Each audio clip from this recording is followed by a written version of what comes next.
NBR's On the Record columnist Rachel Smalley says the recent spike in COVID cases has coincided with a quiet but well-planned shift in Labour's political strategy.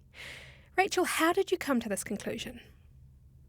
Hi, Kalida. Well, it's been interesting, I think, when you look back over the COVID response for the last 2.5 years. We've had a really strong presence from Prime Minister Jacinda Ardern. Indeed, that's how she helped to make her name really overseas, was the way she managed COVID in the wake of the first outbreak, the Alpha variant, when it arrived in New Zealand.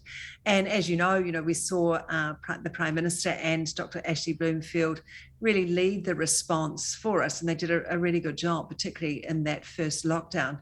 But increasingly, we're seeing less and less of the Prime Minister. And for me, when you consider the number of COVID cases there are, last week there were 159 cases, 159 deaths, and the number of cases every day was somewhere between 8 and 11,000.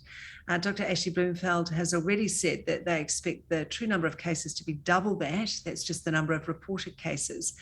And yet the Prime Minister, we're not seeing her in any of those messaging really to the public or those official media conferences about COVID. I think that's a shift to move her away from what is now a pretty negative story.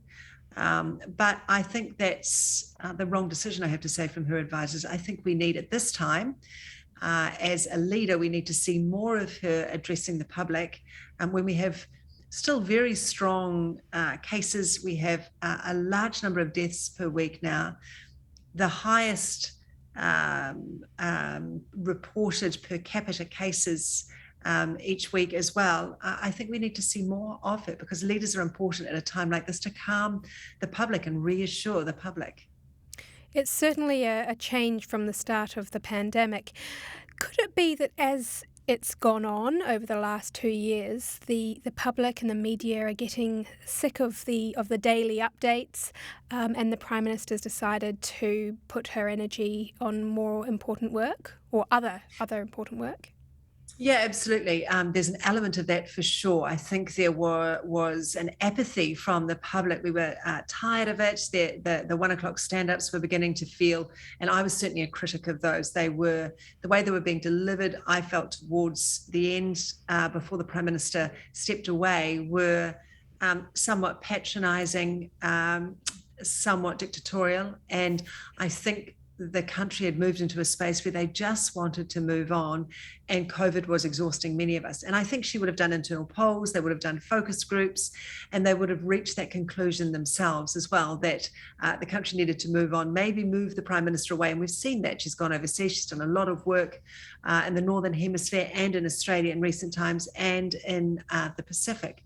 But this is different, though, this time. This is peak COVID, I think, for New Zealand. The number of cases, the number of deaths.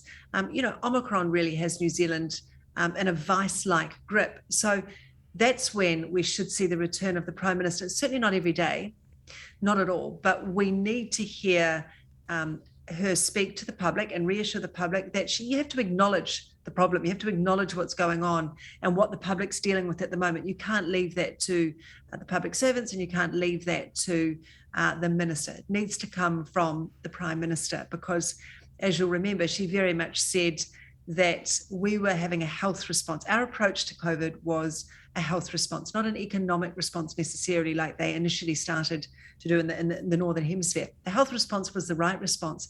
So now, when we are seeing such huge numbers and our hospitals are overwhelmed, tracking towards 800 people in hospital, that is a different situation. And that is when the Prime Minister, as a leader, needs to return, I would say, at least once, possibly twice a week, to acknowledge this to the country. Now, you made a good point in your column that the Health Minister's press secretary was the only one in their team. What does that illustrate to you? It illustrates a shift in priorities. So I had requested an interview with the COVID response minister, Minister Ayesha Verrall, and very much unlike this government. They took forever to get back to us. They didn't return a couple of calls from my show's producer. And in the end, I phoned through to the press secretary and I asked if, he said he was a bit swamped. And I asked if I could have all of his team's contacts, expecting 2 or 3 media contacts, 2 or 3 communications advisors, 2 or 3 press secretaries perhaps on the COVID response. And he said, well, that would be just me. And I immediately felt quite sorry for him because, he is the only person who's standing between the media and the second wave, this huge second wave of COVID that's coming at us. And he doesn't really have a whole lot of support in that office. Now, that may have changed, but when you look at when Chris Hipkins was recently in charge, he had 3 press secretaries in there with him, helping him with the COVID response. And Minister Verrill has 1. So to me, that suggests a real shift away from the priorities of this government. And Chris Hipkins has taken all 3 press secretaries with him into his new portfolio with police. Now, do you think if Jacinda Ardern fronted press daily, or at least more often on COVID, it would help or hinder her chances at re-election? It's a really good question. I certainly don't think we should hear from her daily on this, but I think the general feel, certainly in some of the circles that I've moved in or spoken to, that there is a frustration that she was very much the Prime Minister for the day when we had a zero COVID policy, when we were leading the world, when we were rolling around without masks, and our first response had been superb. We had eradicated COVID. And I think now that we're in the thick of it, I think some people in the public, certainly the media, would think it's a bit cynical now that she withdraws from being on the front line or the face of this. I think, too, you have to remember that, while we're sitting here as 2 people in the media discussing the Prime Minister's response to this or lack of response, you have to remember some of the more vulnerable communities, the sick, the elderly, the people who are genuinely fearful of COVID. That's her voter base. That's who she needs to be talking to. And I think the fact that she's not speaking publicly really impacts people like that. They voted for her because she was empathetic, because she said she would be transparent, she would be accountable, she would be compassionate.